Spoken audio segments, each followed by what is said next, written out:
ప్రభాస్ కు నాకు సంబంధం ఉందని వైసీపీ సోషల్ మీడియా ప్రచారం చేయలేదా? మా పిల్లల మీద ఒట్టేసి చెబుతున్న ప్రభాస్ ఎవరో నాకు తెలియదు అని షర్మిల అన్నారు. ఆయన్ని నేను ఎప్పుడూ చూడలేదు. జగన్ ఈ ప్రచారం చేయించారు. తప్పుడు ప్రచారం జరిగింది అని మీరు నమ్మింటే, మీకు తెలుసుంటే, మరి మీరు 5 సంవత్సరాలు ముఖ్యమంత్రిగా ఉన్నారు కదా. ఆ ఇష్యూ జరిగిన తర్వాత 5 సంవత్సరాలు మీరు ముఖ్యమంత్రిగా ఉండి ఏం గాడిదలు కాశారండి? ఎందుకు ఎంక్వైరీ వేయలేదు బాలకృష్ణ మీద? మీరు ఇప్పుడు చెల్లెల మీద ప్రేమ ఉన్నట్టు మీరు మాట్లాడుతున్నారే.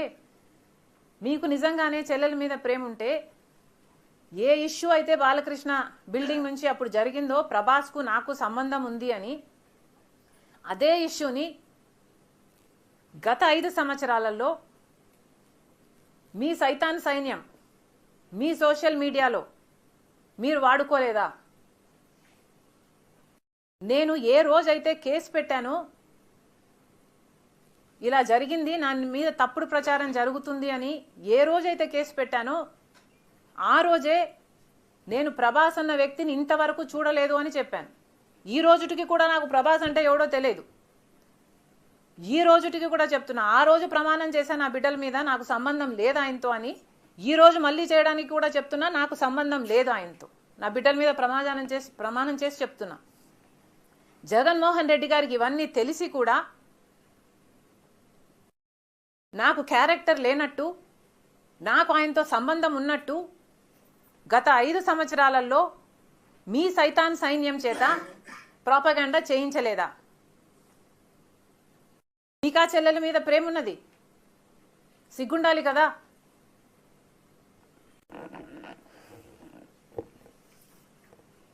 మళ్ళీ నా వీడియోనే ప్లే చేసి మళ్ళీ ఆయనకు మైలేజ్ వచ్చేటట్టు వాడుకుంటున్నారు. అంటే నా వీడియో పనికొస్తుందన్నా మీరు వాడేసుకుంటారు.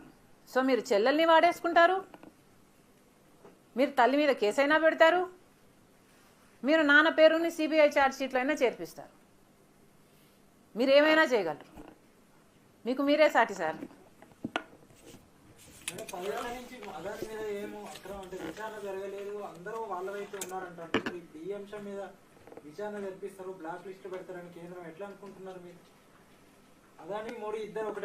ఒక్కటే అంటున్నాం. అదే కదా రాహుల్ గాంధీ గారు పదే పదే చెప్తున్నది ఏమిటి? అదాని మీద ఎందుకు యాక్షన్ తీసుకోవటం లేదు? అదాని మోడీ గారి మనిషి కాబట్టే 10 సంవత్సరాలలోనే ఇంత చిటికలో పైకొచ్చినట్టు వచ్చేసాడు కదా. ఇది అన్యాయం కదా. ఎంక్వైరీ జరగాలి కదా.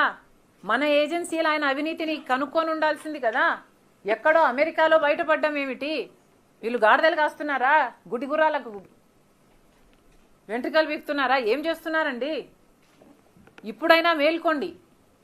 ఇప్పుడు ఎక్స్ట్రడిషన్ ట్రీటీ ప్రకారము మోడీ గారి దగ్గర ఉన్న ఈ 2 ఆప్షన్స్. ఒకటి, either he has to extradite him, అంటే అదాని గారిని అక్కడికి పంపించేయాలి ఎంక్వైరీ కోసం, or he has to prosecute him here, లేదా ఇక్కడైనా ప్రాసిక్యూట్ చేయాలి. సో మోడీ గారు సమాధానం చెప్పాలి. ఇప్పుడు ఏం చేయబోతున్నారు? ఇంత అవినీతి బయటపడింది. జగన్మోహన్ రెడ్డి గారు మోదీకి దత్తపుత్రుడు. ఏం చేయబోతున్నారు? ఎంక్వైరీలు వేసే దమ్ముందా? మీరు నిజంగానే దేశం కోసం పనిచేసే వాళ్ళ, ప్రజల కోసం పనిచేసే వాళ్ళ? నిరూపించుకోండి.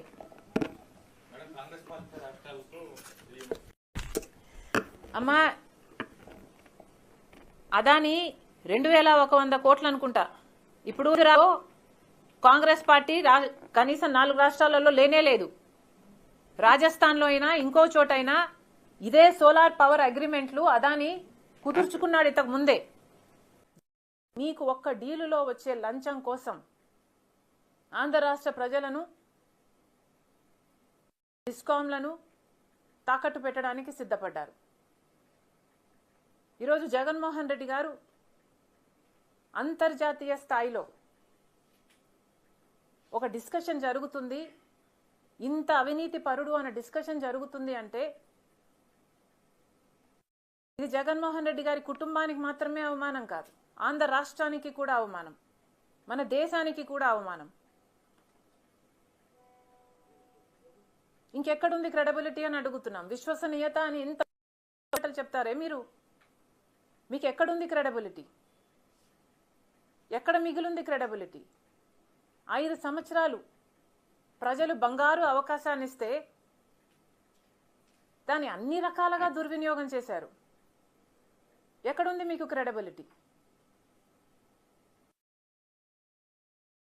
1750 కోట్ల రూపాయల కోసం ఈరోజు మీ పేరు ఒక భారతదేశంలోనే కాదు, అమెరికాలో కూడా అవినీతి. ఆ 1750 కోట్ల రూపాయలకు మీ రెప్యుటేషన్ అలా తాకట్టు పెట్టడం, ఈజ్ ఇట్ వర్త్ ఇట్? ఒకసారి జగన్మోహన్ రెడ్డి గారు ఆలోచన చేసుకోవాలి.